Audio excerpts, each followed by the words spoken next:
পুরো দেশটা এক রাতেই নিশ্চিহ্ন হয়ে যেতে পারে, আর সেই রাত কাল রাতও হতে পারে। পশ্চিম এশিয়ার যুদ্ধ নিয়ে ফের ইরানকে হুঁশিয়ারি ডোনাল্ড ট্রাম্পের।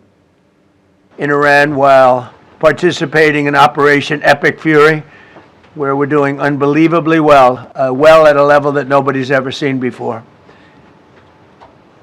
The entire country can be taken out in one night, and that night might be tomorrow night.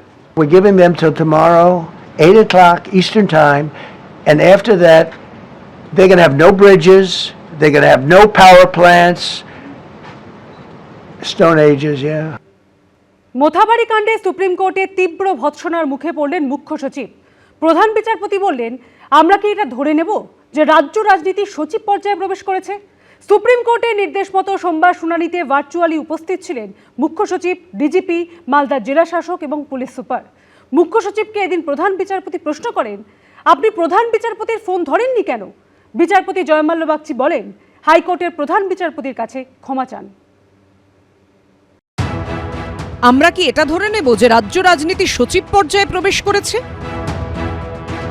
Mothabari কাণ্ডে এই ভাষাতেই সোমবার মুখ্য সচিব দুষ্মন্ত নারিয়ালাকে ভর্ৎসনা করলেন সুপ্রিম কোর্টের প্রধান বিচারপতি সূর্যকান্ত।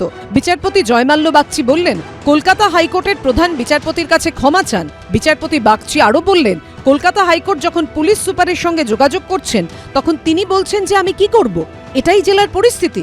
গোয়েন্দা রিপোর্ট কোথায়? সুপ্রিম কোর্টের হস্তক্ষেপে বড় দুর্ঘটনা এড়ানো গেছে, অত্যন্ত দুর্ভাগ্যজনক। প্রধান বিচারপতি সূর্যকান্ত বলেন, এটা আবেগতাড়িত পদক্ষেপ নয়, পূর্ব পরিকল্পিত এবং এর ষড়যন্ত্রের শিকড় অনেক গভীরে।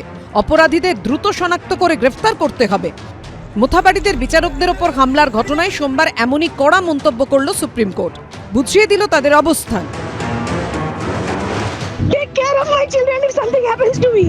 এই ঘটনায় শোকজ করা হয়েছে মুখ্য সচিব, মালদার জেলা শাসক ও পুলিশ সুপারকে। সুপ্রিম কোর্টের নির্দেশ মতো সোমবার শুনানিতে ভার্চুয়ালি উপস্থিত ছিলেন তারা।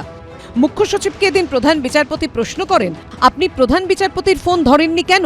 তখন মুখ্য সচিব দুষ্মন্ত নারিয়ালা বলেন, আমার কাছে কোনো ফোন আসেনি, আমি দুপুর 2 থেকে 4:30 পর্যন্ত ফ্লাইটে ছিলাম, আমি নাম্বার দিয়েছি। তখন বিচারপতি জয়মাল্য বাগচি বলেন, যে নাম্বার আপনি দিয়েছেন সেটা বেশিরভাগ সময় বন্ধ থাকে। তখন মুখ্য সচিব বলেন, এই নাম্বার বেশি সুরক্ষিত। জয়মাল্য বাগচি বলেন, এত বেশি সুরক্ষিত যে কলকাতা হাইকোর্টের প্রধান বিচারপতির মতো সাধারণ ব্যক্তি আপনাকে ফোন করে পান না। কলকাতা হাইকোর্টের প্রধান বিচারপতির কাছে ক্ষমা চান, আপনি কারোর সঙ্গে যোগাযোগ রাখেন না, সবাই অন্ধকারে থাকেন। তখন প্রধান বিচারপতি সূর্যকান্ত বলেন, আমরা কি এটা ধরে নেব যে রাজ্য রাজনীতি সচিব পর্যায়ে প্রবেশ করেছে? আপনারা ভারতের নির্বাচন কমিশনের সঙ্গে কোনো যোগাযোগই করেন না, যাদের ওপর আপনাদেরকে এই রকম জরুরি পরিস্থিতিতে প্রয়োজনীয় নির্দেশ দেওয়ার দায়িত্ব রয়েছে। আর যোগাযোগের এই বিচ্ছিন্নতাই রাজ্যে এত বিপুল পরিমাণে জটিলতা ও বিশৃঙ্খলা সৃষ্টি করেছে। এ কেমন ধরনের বিশ্বাসযোগ্যতা? প্রশ্ন তোলেন প্রধান বিচারপতি। তিনি আরও বলেন, আমলাতন্ত্রের এই একগুঁয়ে চরিত্রের মুখোমুখি আমরা অন্যান্য রাজ্যেও হচ্ছি।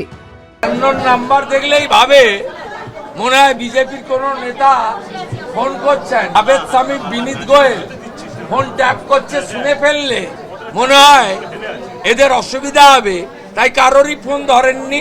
ফাউল প্লে হয়েছে। অবিলম্বে পশ্চিমবঙ্গে অন্য রাজ্য থেকে বা কেন্দ্রীয় ক্যাডারের মুখ্য সচিব, স্বরাষ্ট্র সচিব এদেরকে এনে বসানো দরকার। আচমকা একটা সিস্টেমকে চেঞ্জ করে নির্বাচন কমিশন লোক বসিয়ে দিলেন। তো নিশ্চয়ই আমরা কাউকে অসম্মান করছি না, কিন্তু এই দায় নির্বাচন কমিশনের। মুখ্য সচিব ভর্ৎসিত হননি, নির্বাচন কমিশন নিযুক্ত মুখ্য সচিব ভর্ৎসিত হয়েছেন। গত বৃহস্পতিবার সুপ্রিম কোর্টে শুনানিতে পশ্চিমবঙ্গে রাজনৈতিক মেরুকরণ নিয়ে কড়া ভাষায় সমালোচনা করেন প্রধান বিচারপতি। তিনি বলেছিলেন, রাজ্যের আইন শৃঙ্খলা সম্পূর্ণ ভেঙে পড়েছে, এমন মেরুকরণ আমরা কখনো দেখিনি। রাজ্যের অ্যাডভোকেট জেনারেলকে উদ্দেশ্য করে প্রধান বিচারপতির বেঞ্চ বলেন, সবথেকে দুর্ভাগ্যজনক হলো আপনার রাজ্যে সবকিছু নিয়ে রাজনীতি হয়, আদালতের নির্দেশ মানার ক্ষেত্রেও। আপনি কি ভাবেন যে আমরা জানি না যে কারা এই ঘটনা ঘটিয়েছে? সোমবার আরও কড়া অবস্থান নিল সুপ্রিম কোর্ট। সৌভিক মজুমদার, কৃষ্ণেন্দু অধিকারী ও শিবাশিস মৌলিকের রিপোর্ট, এবিপি আনন্দ। এবিপি আনন্দ, এগিয়ে থাকে, এগিয়ে রাখে।